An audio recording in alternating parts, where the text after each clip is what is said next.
In northern Iraq, families who've escaped from areas under Daesh control are now living in overcrowded camps and sleeping on the ground. Officials say the situation is disastrous.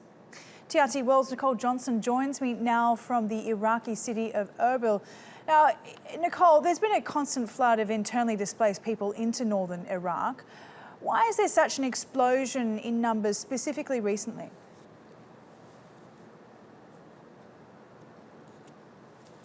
Well, it's very simple. We've had that explosion in numbers because the military campaign in Iraq against Daesh has intensified in the last couple of months. Not only around Mosul in the Nineveh Plains area, but also south of Mosul in Salahuddin province. And just in the last week, we've had a big operation going on, which we've been reporting about in Korea area. And now Daesh has been removed from that area. Many people have fled from that area, not from the town centre itself. They've stayed in the town during the battle, but in the dozens and dozens of villages around the town. They fled during the fighting. They moved to these IDP camps. They can't go back anytime soon because there are no services, no water, no electricity. Now they've ended up in these overcrowded camps, not enough water, not enough food. People are very angry and frustrated.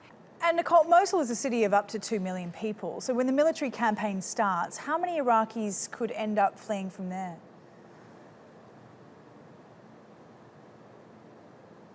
Well, that's the big worry. We've got the United Nations and the Red Cross saying that up to 1 million people could flee from Mosul, and that would be a real disaster. That's what they're anticipating right now. They're starting to build camps here in the KRG, but they can't build them fast enough.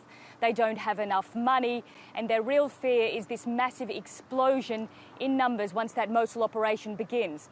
We were speaking to the head of Iraq's counter-terrorism force, which will lead that operation. Now, there's no fixed time on when it will begin, but he said they're ready. They've got the weapons, they've got the equipment. Now they just need some time to prepare, to regroup after this massive operation that we've had in Kayara area. They've been on the go for some months now. They've captured 170 square kilometres back from Daesh. Now the counter-terrorism force has gone back to base to regroup, and we'd expect to see that Mosul campaign start in the next couple of months. But as I said, the fear is that when it does, we'll have a huge crisis of internally displaced people. And perhaps the worst thing about this is the international community knows that it's coming. People have been talking about this for months, but not a lot is being done. A crisis on many fronts. Thanks very much for some great reporting, Nicole. Nicole Johnston in the Iraqi city of Erbil there.